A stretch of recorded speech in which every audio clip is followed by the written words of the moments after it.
informazione.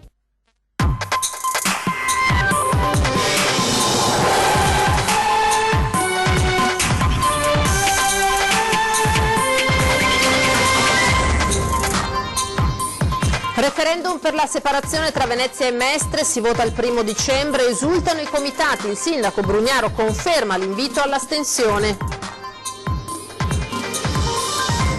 Esattamente 20 anni fa Cavallino Treporti sceglieva l'indipendenza da Venezia con un referendum da cui oggi non tornerebbe indietro, l'intervista al sindaco onesto. Drammatica lettera a Papa Francesco di un 63enne di Treporti, malato di SLA, impegnato nel volontariato per i disabili, un dolore fisico tale che l'unica via d'uscita è andarsene. Scendendo dal barchino di un amico è scivolato e cadendo ha battuto la testa. Un antiquario veneziano di 81 anni ha perso la vita così alle 2:30 di questa mattina al Lido. Domani Venezia torna in piazza per la difesa dell'ambiente con una manifestazione che attraverserà una città che in questi mesi è sempre più al centro del dibattito sui cambiamenti climatici. 200 famiglie di Chioggia tirano un sospiro di sollievo. Il ministro D'Incà annuncia che le cartelle esattoriali da migliaia di euro ricevute dal demanio per una questione burocratica vanno verso la sospensione. Continuano le mobilitazioni per la riforma dell'Ater. Sabato mattina nuova manifestazione a San Geremia, tra le richieste anche il riconoscimento della particolare situazione di Venezia.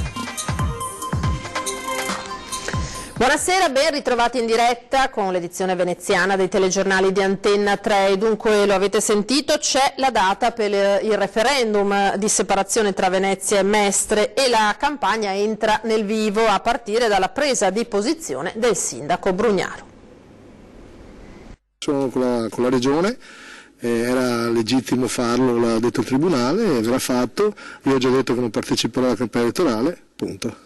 Poche parole, ma chiare, come del resto ha sempre sostenuto finora. Il sindaco di Venezia commenta così l'uscita della data decisa dal governatore Zaia, in cui i cittadini potranno andare a votare a favore o meno del referendum per la separazione di Venezia e Mestre, domenica 1° dicembre. E aggiunge: Mi fanno sotto una constatazione legale, diciamo, e tecnica. Nel decreto che ha fatto la regione c'è l'obbligo di superare il quorum. Mi sembra una buona notizia. Se non si supera il quorum diamo una dimostrazione proprio di protesta vera, perché non se ne può più, 5 volte non se ne può più, perché la protesta vera per me è non andare a votare. Dall'altra parte però ci sono gli esponenti referendari soddisfatti, ma soprattutto pronti a un'accesa campagna elettorale.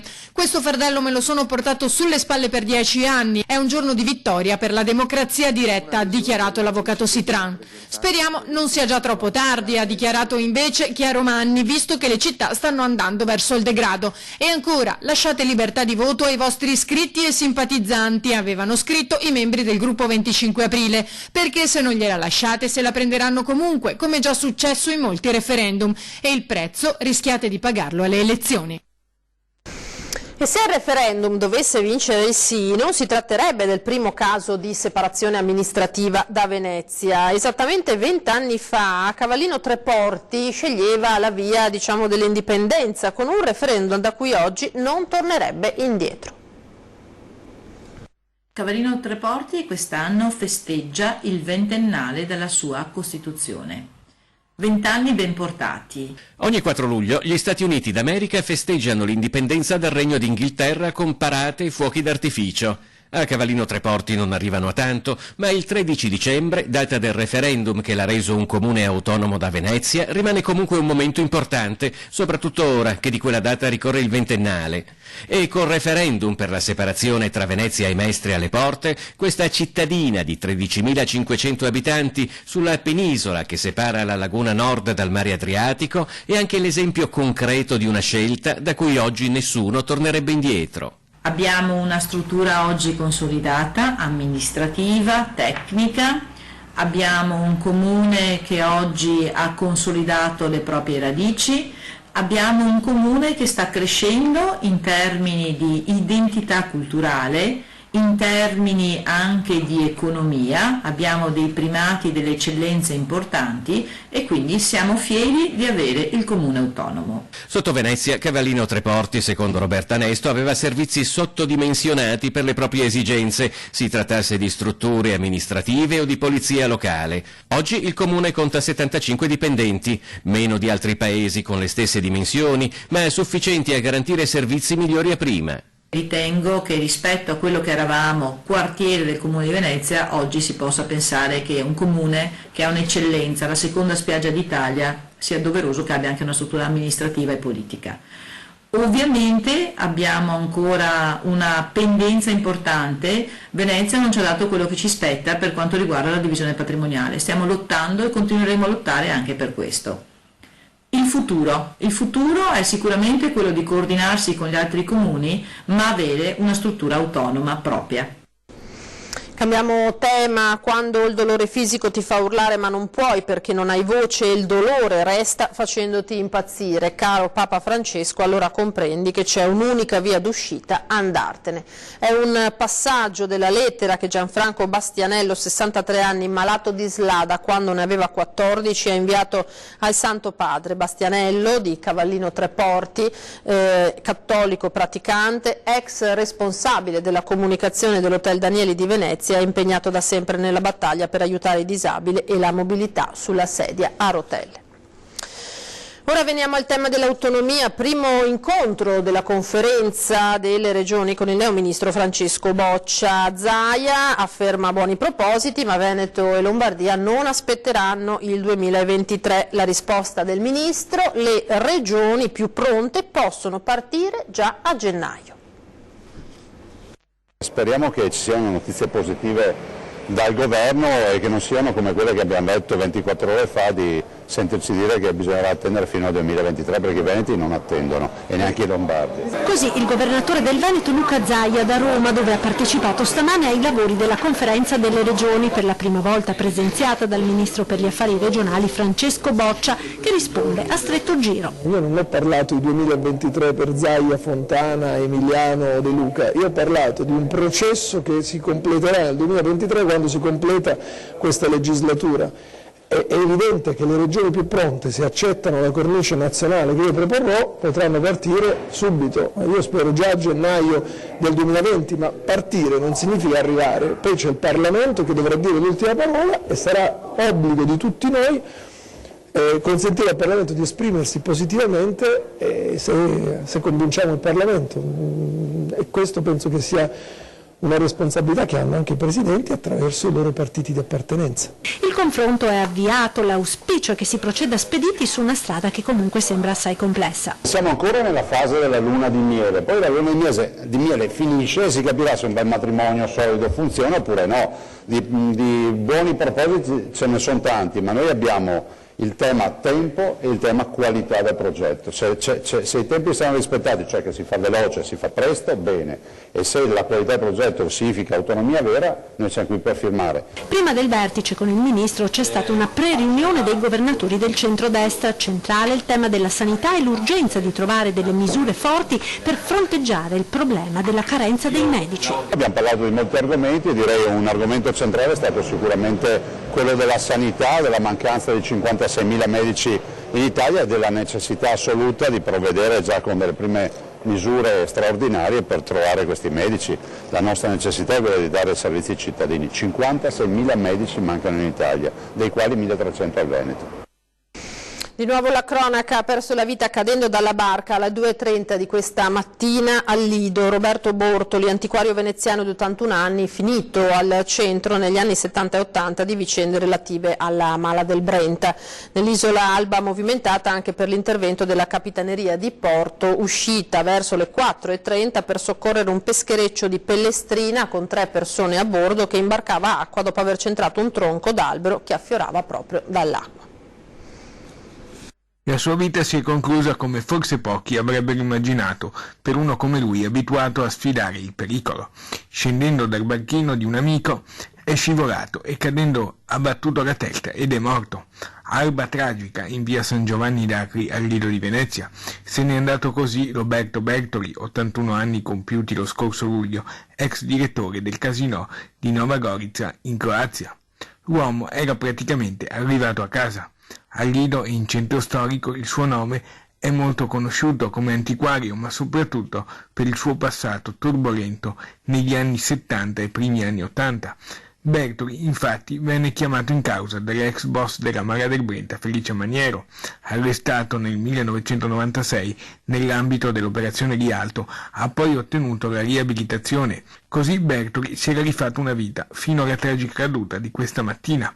La persona che era con lui in barca si è subito tuffata in acqua nel tentativo di salvarlo. Sul posto la polizia dell'isola e l'ambulanza. I poliziotti sono riusciti a salvare l'amico, ma per Bertoli non c'era più nulla da fare. Ora gli inquirenti sono al lavoro per cercare di risalire all'esatta dinamica della tragedia. Poche ore più tardi un altro intervento, questa volta da parte degli uomini della Capitaneria di Porto di Venezia, usciti a circa 700 metri dalla costa del Lido per soccorrere un peschereccio di 14 metri con 3 persone a bordo in difficoltà. L'imbarcazione, Federico III, ha centrato un tronco affiorante dall'acqua che gli ha aperto una falla e così ha iniziato a imbarcare acqua. Con difficoltà il peschereccio è riuscito ad arrivare fino davanti alla spiaggia dell'Eccelsior, dove sono iniziate le operazioni di recupero del natante, sempre sotto il controllo della Capitaneria di Porto.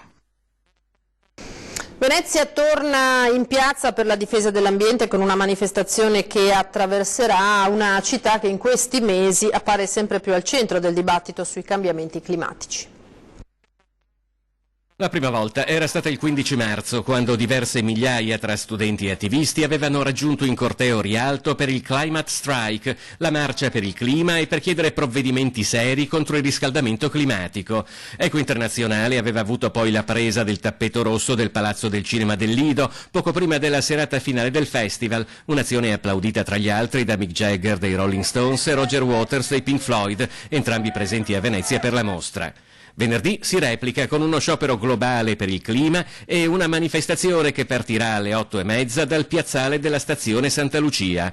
Alla sede CGIL di Mestre ci si attrezza già con uno striscione visibile a chiunque entra o esce da Corso del Popolo. Noi non vogliamo di certo tornare al vecchio dibattito tra ambiente e lavoro. Noi diciamo che servono investimenti per creare una produzione che sia una produzione che è attenta alle condizioni di questo pianeta, e da questo punto di vista ci permettiamo di dire per esempio che anche Porto Marghera potrebbe essere una zona assolutamente importante in cui fare questi investimenti, ed anche da questo punto di vista una zona simbolica. Venezia sembra in effetti sempre più al centro di questi dibattiti. Il 7 settembre il deputato veneziano del Partito Democratico Nicola Pellicani ha presentato assieme a Ségolène Royal, ex ministro dell'ambiente francese e ora presidente di COP21, la conferenza internazionale sul clima, il progetto di istituzione di un centro internazionale sui cambiamenti climatici a Venezia, proposta che Pellicani ha presentato anche in Parlamento. Il 25 settembre il gruppo del Movimento 5 Stelle al Parlamento europeo ha proposto a Bruxelles, assieme al consigliere regionale Jacopo Berti, l'istituzione di una procura ed una corte penale europea a tutela dell'ambiente e della salute, con sede anche questa a Venezia. Venezia si presta come città anche perché noi abbiamo il problema ambientale, l'acqua alta che in maniera costante e continua ormai manda ogni tot a fondo la città, quindi sì, questa mi sembra la sede appropriata. L'afflusso di turismo porta inquinamento, d'altronde insomma tutto quello che finisce in acqua, e Venezia ne ha, poi si concentra in una parte specifica dell'oceano. Abbiamo visto addirittura isole di plastica, e quelle isole di plastica arrivano da tutto il mondo, anche purtroppo insomma dalla nostra bellissima città. E non è mancata qualche polemica tra i dirigenti scolastici per la partecipazione degli studenti a questa manifestazione. Noi abbiamo intervistato la preside di un istituto superiore di Mestre. Sentiamo cosa ci ha detto. Il ministro dell'istruzione Lorenzo Fioramonti ha inviato una circolare ai presidi di istituto pubblici e paritari, esprimendo l'auspicio che le scuole, nella propria autonomia, potessero considerare l'assenza degli studenti il giorno 27 settembre motivata dalla partecipazione alla manifestazione per il clima. Non un liberi tutti per l'ambiente, ma una giustificazione dal ministro ecologista, che però ha creato qualche spaccatura tra i dirigenti scolastici del paese. In realtà non è una novità, ribadisce la preside dell'Istituto Gritti di Mestre. Una valida giustificazione di assenza, dire da parte dello studente maggiorenne o da parte dei genitori dello studente che lo studente ha aderito a una manifestazione perché intendeva manifestare la propria libertà di pensiero secondo la Costituzione, è una questione su cui i dirigenti delle scuole superiori da tanto tempo fanno i conti. Quindi nella nostra scuola c'è proprio la consuetudine di chiedere e di ritenere valida come giustificazione dell'assenza il fatto che lo studente, se maggiorenne, o i genitori, se minorenne, dicano ha aderito alla manifestazione, punto. Quindi non è che per noi sia una novità stravolgente. Immagino che ci sarà una grossissima partecipazione da parte degli studenti, del resto la questione è una questione, ripeto, di rilievo mondiale, c'è stato il summit sul clima anche all'ONU, quindi è chiaro che ci sarà una grande partecipazione. La dirigente poi aggiunge: a parte probabilmente la grande partecipazione che ci sarà domani, per la nostra scuola non c'è niente di particolare, nel senso che questo esercizio di democrazia da tempo noi lo consideriamo una valida giustificazione dell'assenza. Ora ci fermiamo per qualche istante, ma ritorniamo tra pochissimo.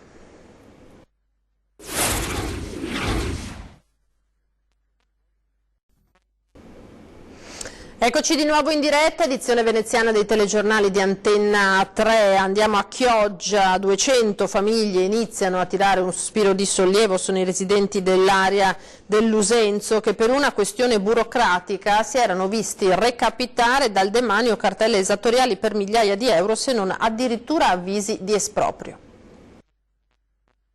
Tante famiglie che hanno vissuto gli ultimi anni col fiato sospeso possono iniziare a guardare al futuro con più ottimismo. Si tratta dei residenti nell'area dell'Usenzo a Sottomarina che vivono in immobili demaniali, che per motivi burocratici si erano visti recapitare dal demanio cartelle esattoriali per migliaia di euro, se non addirittura avvisi di esproprio. Storie che vi avevamo raccontato nei nostri telegiornali di questa estate, come quella di Erostiozzo, che si era visto recapitare una sanzione di 250.000 euro da parte dell'Agenzia delle Entrate. In queste ore ha firmato lo sblocco per la problematica di Riva Lusenzo nel comune di Chioggia, che vedeva coinvolte 200 famiglie che rischiavano di perdere la propria casa. Nelle prossime settimane il Senato finalmente porterà avanti un provvedimento legislativo attraverso la Commissione Finanze che risolverà per sempre questa annosa problematica e darà respiro, libererà da questo gravissimo incubo queste 200 famiglie. Con la firma del ministro D'Incà sul documento che trasferisce in sede deliberante al Senato il provvedimento bloccato da quest'estate in Commissione Finanze, le richieste esattoriali pervenute dal demanio nei confronti dei proprietari degli immobili vanno verso la sospensione. Soddisfatta Erika Baldin del Movimento 5 Stelle, che aveva interessato della questione il Consiglio regionale del Veneto, in un asse da Venezia a Roma che sembra ora sul punto di chiudere per sempre questo capitolo. E continuano a Venezia le mobilitazioni per la riforma dell'Ater. Sabato mattina ci sarà una nuova manifestazione a San Geremia, tra le richieste un innalzamento dell'ISEE e il riconoscimento della particolare situazione di Venezia. Saranno settimane decisive per la riforma dell'Ater che ha modificato i canoni di accesso o permanenza negli appartamenti di edilizia popolare. Le polemiche di questi mesi si sono accese attorno a quell'ISEE fissato a 20.000 euro che taglierebbe fuori chi pur non navigando nell'oro si trova oltre la soglia magari per l'arrivo del TFR o nel caso dei pensionati per qualche risparmio in banca. Il 24 settembre sindacati, comitati e associazioni di inquilini avevano presidiato Calle Larga 22 marzo a Venezia, a poca distanza dal Consiglio regionale del Veneto, dove erano stati poi accolti e rassicurati dall'assessoria ai servizi sociali Lanzarin sull'arrivo di correttivi che evitino qualsiasi ingiustizia. Ma fino a che non arrivano, la mobilitazione non si ferma. Una nuova manifestazione è stata indetta per sabato 28 settembre con partenza da Campo San Geremia. Considerando che coloro che subiranno le conseguenze di questa legge regionale abbiamo contato ben oltre le 4.000 persone, per cui credo che ci sarà una grossissima affluenza anche proprio per le reti che si creano attorno a questa questione, perché non è una questione solo appunto di chi è in difficoltà e di chi alloggia nelle case popolari, ma è una questione che riguarda appunto le città e la gestione soprattutto di una città come Venezia che già ha grossissimi problemi di spopolamento. E proprio che si tenga conto dell'assoluta peculiarità di Venezia è stata una delle richieste avanzate durante l'incontro che si è svolto in Consiglio regionale. Venezia è una città particolare che già subisce un esodo per via del caro affitti, per via delle affittanze turistiche che sono sempre di più. Venezia è una città anche dove l'alloggio, l'edilizia residenziale pubblica vede migliaia, centinaia di appartamenti vuoti e sfitti, quindi le politiche dell'ATER riguardo all'edilizia residenziale pubblica veneziana sono pressoché nulle. E ora il blitz della polizia locale alla Gazzera in un capanno agricolo adibito a serra per marijuana ha arrestato un 47enne. Un caso unico nel veneziano secondo la polizia locale, un capanno agricolo alla Gazzera allestito per la coltivazione di piante di marijuana dove avveniva il processo di produzione e preparazione per la vendita. Il tutto gestito da un 47enne veneziano che aveva messo in piedi un giro di spaccio di prodotto a chilometro zero e che è stato arrestato. Le pattuglie l'hanno tenuto sotto controllo per circa un mese prima di bloccarlo in flagranza con l'ausilio delle unità cinofile, proprio mentre stava spacciando in via Brunacci nella zona dei centri commerciali di Marghera. Visto che con sé aveva una modica quantità di stupefacente, gli agenti hanno deciso di passare alla perquisizione in casa e da lì sono risaliti al luogo di coltivazione e produzione alla Gazzera. L'edificio agricolo che il pusher aveva preso in affitto pagandolo circa 4.000 euro al mese era stato allestito con cura maniacale. C'erano 7 box serra con attrezzatura specifica per un valore di circa 20.000 euro tra sistemi di ventilazione e aspirazione, temporizzazione, controllo dell'umidità e della temperatura, lampade, flaconi di fertilizzanti diserbanti. In tutto la polizia locale ha sequestrato circa un etto di marijuana essiccata, quasi 1 chilo di foglie fresche e una 50 di piante, oltre all'attrezzatura e all'intero edificio. Marciapiedi sconnessi, macchine in divieto di sosta, poche strisce pedonali sono i disagi che ci hanno segnalato i residenti di Via della Stazione a Mestre. La denuncia arriva da Via della Stazione a Mestre, dove ci segnalano la presenza di buche sui marciapiedi che spesso hanno causato cadute rocambolesche di giovani adulti e anche di qualche bambino. Ma non solo, davanti alla stazione ferroviaria, macchine in divieto di sosta e strisce pedonali rimosse e sistemate dove non ci vorrebbero, rendono caotico quel tratto di strada che, nonostante il numero elevato di garage per il parcheggio, resta una delle vie più trafficate e caotica di Mestre, senza l'ombra di un vigile urbano. Abbiamo segnalato numerose volte che è tutto rotto, ma purtroppo i lavori vengono fatti male, veloce. Come ci ha spiegato il nostro telespettatore, più segnalazioni sono state inviate agli uffici competenti, ma senza che ci sia stato un seguito. Lavori di manutenzione pressoché inesistenti rendono la viabilità pedonale un giro ad ostacoli. L'ultima manutenzione è stata fatta circa 6 mesi fa, è stato buttato dell'asfalto che però si sta già ovviamente levando. I residenti sperano in un intervento urgente, ma soprattutto fatto bene. Abbiamo fatto tantissime segnalazioni, ma purtroppo i lavori vengono fatti in fretta, in velocità e il problema si ripresenta ogni volta. Questa sera, dopo i nostri telegiornali a 20:10, si parlerà di acqua. Ospite in studio Alessandro Bonet, presidente di Piave Servizi.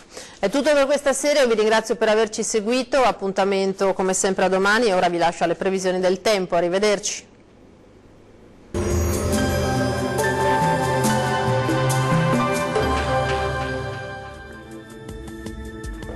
Benvenuti al Meteo. Ancora bel tempo sul nostro territorio, la giornata di venerdì 27 settembre sarà all'insegna del sole. La situazione nel dettaglio. Sul Veneto tempo asciutto e stabile, sarà infatti ampiamente soleggiato dappertutto, il cielo si presenterà sereno o al massimo poco nuvoloso. Attenzione solamente a qualche foschia mattutina sulle pianure del Rodigino. Temperature minime tra 11 e 17 gradi, valori massimi compresi invece tra 21 e 25 gradi. Condizioni di bel tempo anche sul Friuli Venezia Giulia, sarà infatti il bel tempo a dominare, il cielo sarà poco nuvoloso, qualche addensamento solamente sui monti ma senza piogge. Temperature minime tra 12 e 19 gradi, massime comprese tra 22 e 23 gradi. Infine diamo uno sguardo alla situazione del Trentino Alto Adige. Anche qui avremo una giornata soleggiata ovunque e non sono previste piogge particolarmente degne di nota. Vediamo infine le temperature, le minime saranno comprese tra 11 e 13 gradi, le massime invece tra i 25 e i 26 gradi circa.